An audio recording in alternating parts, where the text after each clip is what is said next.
You would think that with all other things being equal, getting investors to start investing as soon as possible would be a good thing.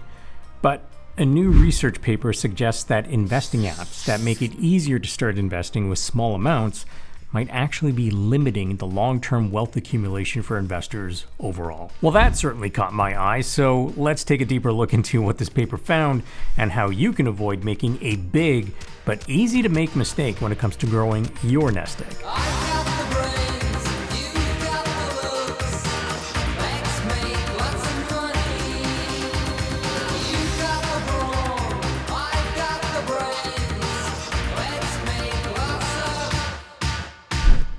Hey everyone, my name is Preet and I'm a consultant to the wealth management industry and former stockbroker, and this channel is all about empowering you to make better financial decisions without telling you that the market has flipped every 6 weeks. Stock trading apps that encourage novice investors to start with as little as $1 or offer other ways to reduce barriers to start investing could actually lead to smaller investment portfolios over time. A new study titled Start Small and Stay Small, Anchoring in App-Based Investing, looked at investor behavior and found that the size of the first stock purchase anchors future purchases to similar trade sizes. In other words, if your first stock trade was for $25, then your future stock purchases were likely to be closer to $25 too. If your first stock purchase was for $100, then your future purchases were likely to be closer to $100 and so on. Hence the title of their paper. If you start with small purchases, you might tend to stick with small purchases and not end up contributing as much as maybe you should or could. Now, I know what some of you might be thinking, well, that kind of makes sense because people might only have $25 a month or $100 a month or whatever to put towards their portfolio, so maybe it's not anchoring. But a very interesting feature of the brokerage that was studied helped to show that this was indeed an anchoring effect and not just an income limitation, and I'll explain that in a minute because it's pretty central to the findings. Okay, let's explain the study in a bit more detail. The research looked at one particular app-based brokerage in the United States that advertises no account minimums to start trading, standard commissions of 99 cents per trade, and perhaps most importantly for the study, the availability of fractional share trading. Now, these are all features that would encourage investors who didn't have enough money to get started investing before to get started now. Fractional shares are key in allowing a small investor to trade in the most popular stocks. For example, in order to buy one single share of Tesla, an investor would need hundreds of dollars. The opening price of Tesla last week was $239 and change. But when a brokerage makes fractional shares available, you can place an order to buy $10 worth of Tesla, and the brokerage will convert that into 0.04179 shares or whatever of Tesla in your account. And the ability to specify the dollar amount of a trade and having your brokerage figure out the fraction of shares you would need to buy and then doing that for you for any of the popular stocks out there today is a key way to get new investors into the markets.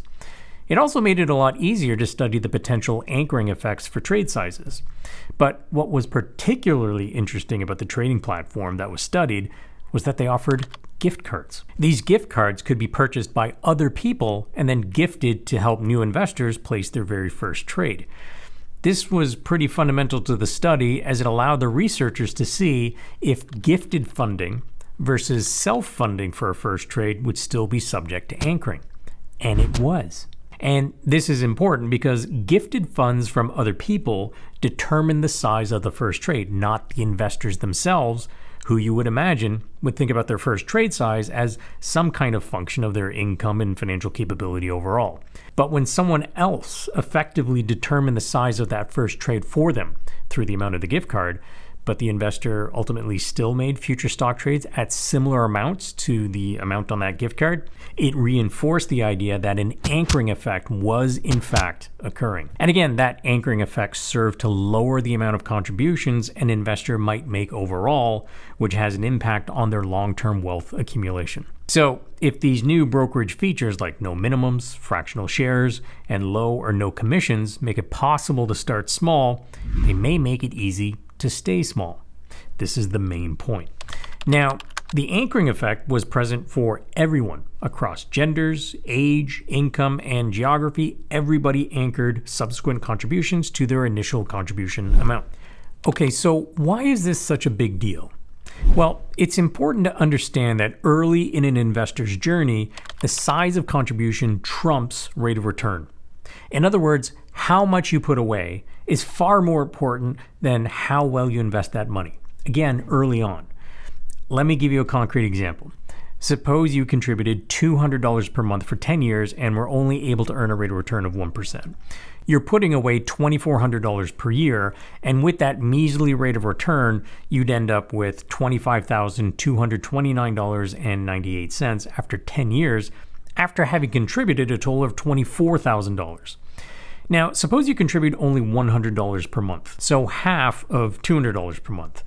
In order to end up with that same $25,000 in change, you'd need a rate of return of just over 13.5% per year. And if you could do that, Warren Buffett would be calling you up and asking if you could consider taking over Berkshire Hathaway when he dies. In other words, it's unlikely. Now, ideal would be getting good risk-adjusted returns along with a healthy contribution rate. But one without the other is suboptimal in terms of wealth accumulation over time. If you did get great returns but didn't contribute as much as you could, that's going to lead to lower wealth. And if you contribute a lot but get awful returns, that's going to lead to lower wealth too. So again, optimal is doing both. So what does this all mean for you? There are a lot of brokerages and investing apps that encourage stock market participation for younger investors, lower income investors, or just new investors. And overall, this can be a good thing because they increase financial and investing inclusion. They make it easier to get started with low amounts. However, they run the risk of simultaneously lowering the long-term wealth trajectory because they can anchor future contribution rates to low amounts as well. So one key takeaway for everyone is to maybe take a minute to see if you are contributing as much as you are capable of right now and not basing your contribution amounts based simply on what you started contributing. And this is not just potentially an issue for DIY investors. Anchoring for contributions can also exist for investors working with investment advisors or robo-advisors. If a monthly contribution rate was initially set up for, say, $250 per month, there can be a tendency for that number to be an anchor for future increases. Let's increase that contribution by 10%. Seems like a simple enough decision, but maybe a planning-led engagement, financial planning, might consider evolving goals, performance, and lead to a potentially more ideal, we need to increase monthly contributions by $100 per month. Now, in both the case of DIY investors or investors working with an advisor, the implicit assumption is that you have a good portfolio strategy. I mean, if you don't know what you're doing, or maybe you're working with a financial salesperson who doesn't know what they're doing, or worse, does know what they're doing and is taking advantage of you, you could argue that contributing less is better if your portfolio has negative returns. Mr. Hanna, you're able to do drugs during the day and still function, still do your job? Well, how the fuck else would you do this job? Cocaine and hookers, my friend. With respect to brokerages who offer fractional share trading, low account minimums, and low to no commission trading, what's worse? Not encouraging new or small investors to participate in stock market investing, or anchoring their potential wealth accumulation lower through the very same inducements that encourage participation? Well, it's unlikely that these brokerages or these features will go anywhere anytime soon. So I suppose the real question is, what can we do to help optimize the wealth accumulation for investors? In the end, whether DIY or not, solutions to increase contribution rates are critical for new investors.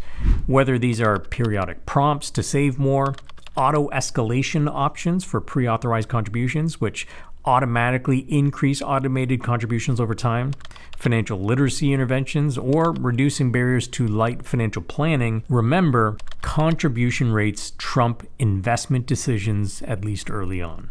Now, over time, your portfolio will hopefully grow to a point where the rate of return matters more, but until then, remember to think about your contribution rates and push to save as much as you are capable into a prudently constructed portfolio.